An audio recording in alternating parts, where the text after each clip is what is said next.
Vamos aí, né, para nossa quinta, né, e última parte aqui do contexto bíblico do livro de Juízes. Israel, né, aqui nós estamos no capítulo 17. Israel estava vivendo ali um momento onde o povo fazia o que queria. Estava uma verdadeira desordem. Então, Mica, né, a sua mãe, havia perdido ali 13 quilos de prata. E ela tinha amaldiçoado que quem tivesse pegado esses 13 quilos de pratas, né, seria amaldiçoado. E Mica confessa que foi ele. Então, quando ela percebe ali que é o seu próprio filho, ela retira aquela maldição. E ela vai e oferece essa prata para que o seu filho confeccione ali, né, um ídolo de prata. Só que ele não aceita. Mica, ele tinha ali, né, uma casa de deuses. E é o que acontece? Ele não aceitou fazer o ídolo de prata, mas a sua mãe pede ali um ourives para poder fazer esse ídolo. E a sua mãe coloca, né, esse ídolo ali na casa de Mica. Então pronto, o que acontece? A Bíblia vai falar agora sobre um levita, né? Um levita que saiu de Belém de Judá para poder procurar um lugar para ele. E ele vai e encontra ali com Mica, para ali na casa dele, e Mica fica encantado com esse levita e oferece para ele ali um salário, oferece moradia para ele, né? Então, oferece alimentação. Então logo aquele levita fica satisfeito, ele achou um lugar para ele. Pronto, agora ele se tornou ali o sacerdote, né? Ele tinha se tornado o sacerdote ali da casa de Mica. Mica tinha feito ali o seu próprio filho, né, como sacerdote da casa, mas agora apareceu um levita, então tipo assim, estava uma bagunça danada. Agora o que acontece? O povo, a tribo de Dan, eles ainda não tinham pegado a sua parte da herança nas terras. Então eles escolhem ali 5 espias para poder, né, ir explorar as terras ali de Zorá e Estaol. Então eles partem ali agora para poder explorar a terra. E aí quem que eles encontram? Eles param ali na casa de Mica. Quando eles param na casa de Mica, eles reconhecem, né, ali o levita que estava na casa dele, e aí consultam ao levita: olha, a gente precisa conquistar terras, né, onde que a gente vai? E eles vão até uma cidade chamada, né, cidade de Laís, e aí eles fazem um bom relato, né, os danitas fazem um bom relato dessa terra ali. Então eles regressam, os 5 espias contam ali para o seu povo, dizendo: olha, né, a terra é boa, vamos lá pegar ela. Então eles pegam ali 600 guerreiros, e agora eles partem para poder conquistar Laís. Só que no meio do caminho, de novo, eles param ali na casa de Mica. De modo que os 600 soldados pararam na porta conversando com Mica, né? E aí os 5 espias, que sabiam que dentro da casa de Mica tinha um colete sacerdotal, né? Tinha um ídolo e tinha a imagem esculpida. Então os 5 espias partem, pegam todos esses objetos ali. E aí o levita que estava na casa de Mica vê toda essa ação. E ele denuncia: olha, o que vocês estão fazendo? E aí aqueles 5 espias dizem para ele: olha, fique calado aí. Porque se você aceitar, a gente vai, né, te dar ali um bom salário.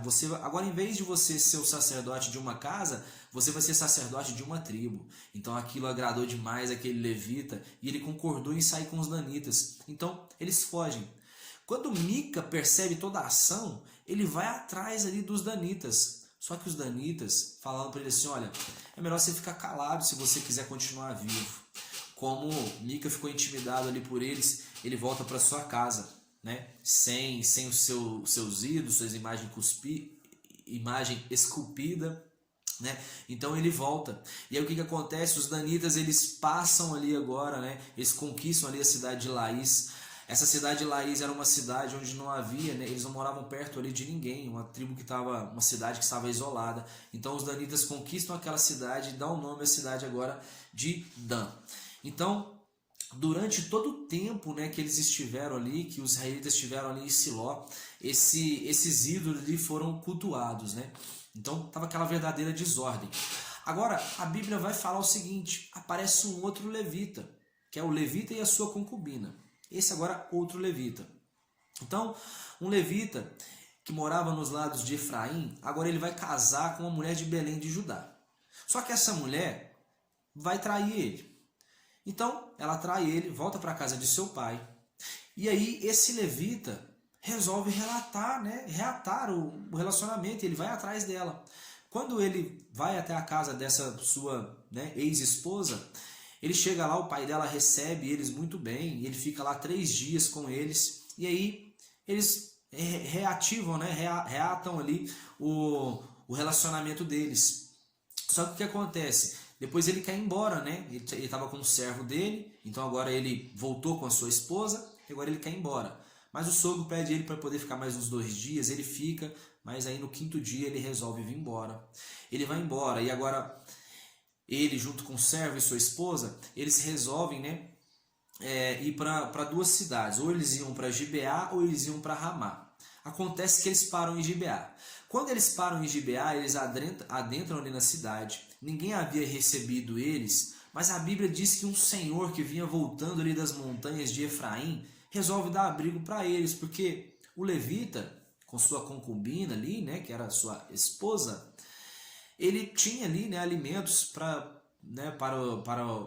quem estava com ele, para seu servo, para sua esposa e para os seus animais. Então o servo, esse senhor das montanhas de Efraim, recebe eles ficam em sua casa. Só que aquele povo ali de Gibeá era tipo o povo de Sodoma e Gomorra. De repente eles bateram ali na porta, né, desse senhor e vai dizer o seguinte: olha, a gente quer ter relações sexuais aí com suas visitas. E o Senhor vai dizer assim: não, por favor, não faz isso não, tá aqui minha filha virgem, vocês podem ter relações com elas. E também tem a concubina aqui, né, a esposa do levita. E a Bíblia relata que essa concubina, esposa do levita, ela é violentada pelos homens da cidade durante uma noite toda.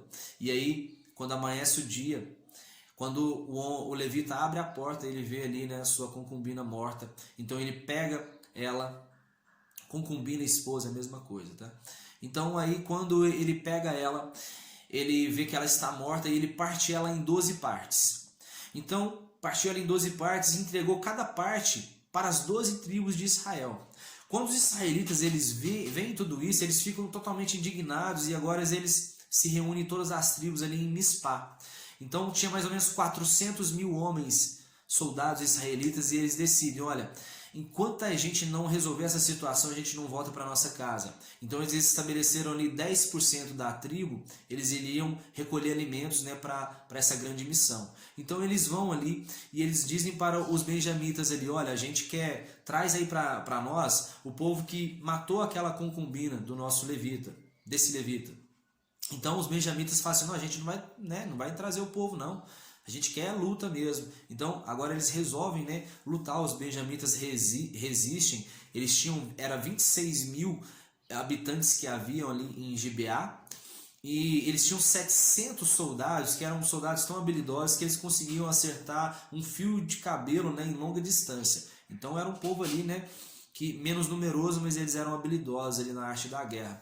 Então o que acontece? Os israelitas eles sobem até Betel e eles vão consultar o Senhor perguntando: olha, quem é que vai lutar primeiro, Senhor? Qual tribo que vai subir para poder lutar contra os benjamitas? E a sorte caiu pela tribo de Judá. Então a Bíblia diz que Judá sobe para poder lutar contra os benjamitas e os benjamitas ali matam 22.000 israelitas. Eles voltam, pranteiam, consultam a Deus mais uma vez se poderia subir. Deus diz que sim. Só que mais uma vez eles sobem e dessa vez 18.000 soldados israelitas morrem. Então, mais uma derrota. Já tínhamos ali 40.000 soldados mortos. Agora, pela terceira vez, eles vão prantear, consultar ao Senhor, eles vão jejuar. Aí a Bíblia vai dizer, né, que agora eles vão ali consultar a Finéias, que era o neto de Arão, né, que era sacerdote na época. E, né, a Arca da Aliança estava ali no templo, né, aos cuidados do sacerdote Finéias. Então, dessa vez agora, eles sobem. Deus agora dá uma estratégia para os israelitas derrotarem os benjamitas. E aí eles fazem a mesma estratégia que eles fizeram em Ai. Eles pegam um grupo, né, que chegam à frente da cidade. E aí esse grupo, né, finge fazer uma fuga. Então os israelitas vêm, encontram com os benjamitas, fingem fazer uma fuga. Os benjamitas saem da cidade. Enquanto os benjamitas saem da cidade, outro grupo de israelita invade a cidade, destrói todo mundo e eles tinham um sinal. Quando vissem um sinal de fumaça, aquele primeiro grupo de israelita que havia fugido, eles, né, voltavam.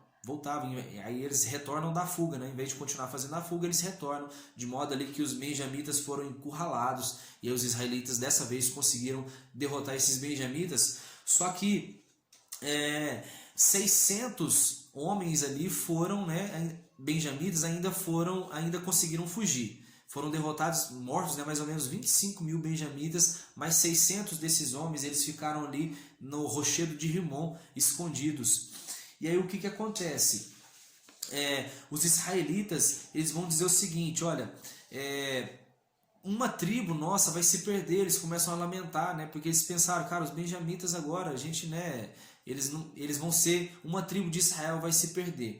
E aí eles têm um plano.